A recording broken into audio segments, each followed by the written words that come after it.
જય મુરલીધર, જય દ્વારકાધીશ, જય સનાતન. મિત્રો, આ જીત્યા નિલેશે તો હવે નળીએ લેવડાયું છે, કાકડા લેવડાયા છે, નીચની ઓલાદનો, હલકી કક્ષાનો. હવે એમ કહેશે કે આહિર ક્ષત્રિયમાં ના આવે તો તારી માને રાખે મારો બાપ. ઘરમાં 12 મહિના તારે જાણવું હોય કે આહિર ક્ષત્રિયમાં આવે કે ના આવે તો દ્વારિકા આવજે. તારી માને તારી બેનને તારી બાયડીને બધાને લઈને આવજે એટલે તમને બધાને ખબર પડે.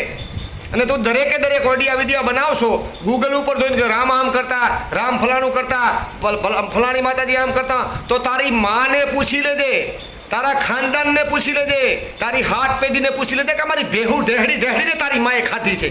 અને ભેહની માટી ખાનાર રાક્ષસ, નીચની કક્ષાના, હલકી કક્ષાના, ભડવીના, તને તારા ધર્મની ખબર નથી. આજે કોમેન્ટ આવી એક મુસ્લિમના દીકરાની, એણે એમ કીધું કે રામા અવતાર કૃષ્ણ અવતારથી પહેલાં થયો છે અને ખદડીના તને એ ખબર નથી, તો તું નથી હિન્દુ, નથી સનાતની, નથી મુસલમાન, તો તું સો કઈ જાતનો, તું કજાતવાળાના, તું સો કઈ જાતનો. અને એમાં તું એમ કહેશો કે ક્ષત્રિય માહિર ના આવે, તારો બાપ નાગદર યદુવંશી ક્ષત્રિય કુળમાં આવે છે, કૃષ્ણવંશી છું, કૃષ્ણ મારો બાપ છે અને તારો 1000 વખત બાપ છે, કરોડ વખત બાપ છે, સર્વ સૃષ્ટિનો બાપ છે. એ વંશનો નાગદર આહિર છે. પાતાળ લોકમાંથી તારો બાપ આવેલો છે, યદુવંશી કુળ, નાગદર આહિર. આ મારો ઇતિહાસ છે. અને તારી માને વહુ કરું, તારી બહેનને રાખું મારા ઘરમાં. તારો એક પુરાવો મને બતાવી દે, તું કયા વંશમાંથી આવેલો, તારો આગળનો આદિ અનાદિનો ઇતિહાસ બતાવી દે, તારો વંશ વેરો તો બતાવે. તે તો કેટલી તો જ્ઞાતિઓ બદલી છે, કઈ જ્ઞાતિમાંથી ત્યારે કઈ જ્ઞાતિમાં આવ્યો છો. હવે તું એમ કહેતો કે જીત્યા. હવે મારા ગુજરાતની અંદર દલિત સમાજમાં જીત્યા અટક જ નથી. તું આતંકવાદીની ઓલાદ છો. તું આતંકવાદ ફેલાવવા માટે ગુજરાતની અંદર બરોડામાં આવી અને આતંકવાદ ફેલાવવાની શરૂઆત કરી છે. તારા આગળના વિડીયોની અંદર જોયું, એમાં તું જય ભીમ સંવિધાન ચાહે શબ્દ વાપર્યો જ નથી. તો નાલાયકની ઓલાદ, તું તેદી દલિત નતો.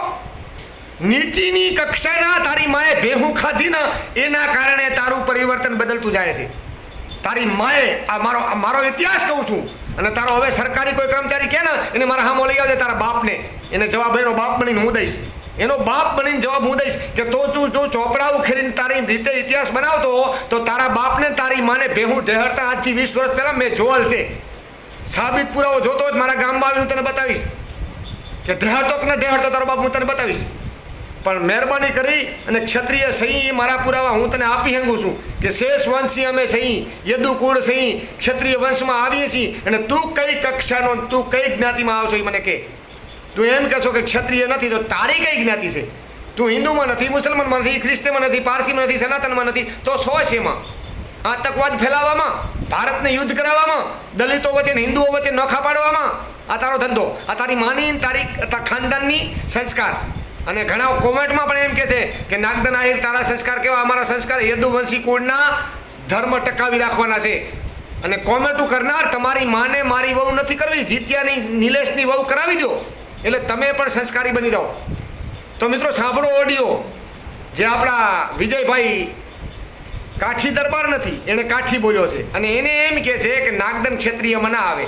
વિજયસિંહ ઝાલા અને હું પણ નાગદન આહિર, મારી પણ અટક ઝાલા મકવાણા લાગે છે. તારો બાપ જીત્યા નિલેશનો બાપ, એની માનો ઘરવાળો નાગદન આહિર, એની માની સાથે લગ્ન કરવાના છે.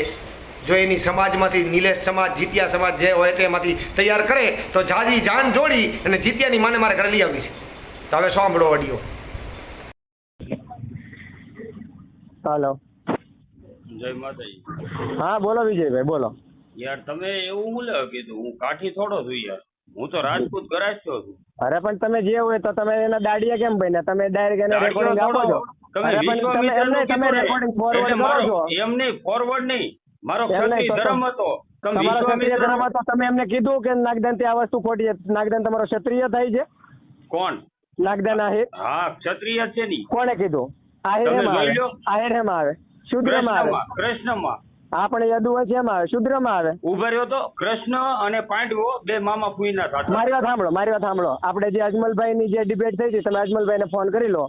કે ભાઈ એમ હસમુખભાઈને કહે છે- નહીં, ડીડી સોલંકીમાં ના, જે મેરામણ આઈને ડિબેટ કરીને એ તો હા, અમને સાંભળી પણ લો તો- પહેલા. હા પણ એમ નહીં, હું તમને એ જ કહું એમ છું, નહીં, તમે- કૃષ્ણ સાંભળો, એ અને મને સાંભળો, એ બધું પાંડવો મારા મામા મતલબ કોઈના તમે અત્યારે થતા એના હતા. માટે ફોન કર્યો. એમ મને નહીં. એક વિજયભાઈ સાંભળો, હું એ બધું છોડો, તમે અત્યારે એના માટે ફોન હું કર્યો. કોઈને ગાળ નથી બોલતો, હું કોઈને અરે ગાળ હું નથી બોલતો, પણ દલાલી કોઈ કરતું હોય તો પછી મારું મગજ ના જાય. પણ તો બે મેં ક્યાં સેકન્ડમાં દલાલી તમે કરી? વિડીયો ચડાવી દીધો. એમ નહીં, એમ તમે નહીં, તમને એટલી વિશ્વામિત્રનું બધી કીધું ને. ગેરવળિતરા થઈ હતી. તમને વિશ્વ- એવું નહીં થયું પેલા એવું કીધું અમને કૂતરો તમે- ખાધો એમ તો નહીં. તમારામાં પરમાટી ખાતા નથી. એમ અને નહીં, તમારો જે હોય ક્ષત્રિય ઈ- છે એ પરમાટી ખાવા વાળો નથી. તો તમે કોણ છો? એ તો પણ મેં કેમ ના પાડી, પણ તમારે આંગળી કરવાની શું જરૂર એમ છે? નહીં, તમે કોણ હા. છો તો? અરે પણ હું તો ખાઉં છું ને, મેં તો વટતી કહું છું. એમ નહીં, તમારા ખાવાની તો વાત ઘોડા નથી. કપાયા. તો એમ તમે નહીં. કોણ છો? અમે ક્ષત્રિય છીએ, તો તમે કોણ છો? અમે હું તો કહું ક્ષત્રિયની છું ને. ક્યાં વાત આવી? મનુસ્મૃતિ એમ નહીં, રહી, હું તો બરોબર? સીધું- એ બ્રાહ્મણોએ એમ નહીં. લખીએ છીએ, એમાં તમે ક્ષત્રિય ઉપર પ્રહાર કરો એનો મતલબ શું થાય? તમે બોલ્યા હું ક્ષત્રિય રાજપૂત છું, તો હવે એમની તો તમારે એમ પેલા નહીં, દલાલી તમે મને કરવાની શું કાઠી જરૂર હું લેવા કીધો? હું ક્યારે કાઠી હતો?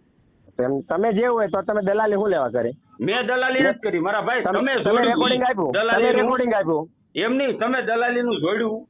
રેકોર્ડિંગ બરોબર. તમે આપ્યું એટલે મારે કેવું પડે ને, તમે રેકોર્ડિંગ ઉભા બોલાવો રહો. ન્યા દેવા, તમે એટલે હું મંજી, હારે, એમ નહીં. મારી વાત એ સાંભળો. તમારો બેનનો દીકરો થાય છે. એક જ મિનિટ, બેન હા. ભાઈ બનેવી બધું સાઈડમાં રાખો. મંજી કાકાને પૂછ લો કે એ વિજયસિંહ મંજી ઝાલા દાદાને કોણ છે? વચ્ચે ના લાવો, સાંભળો, point to be અને એક જ વસ્તુ મનસુખભાઈને વાત છે, પૂછી સાંભળો. લ્યો, અને મારે અંકિતભાઈને પૂછી લ્યો. સાંભળો, મેં મારી જિંદગી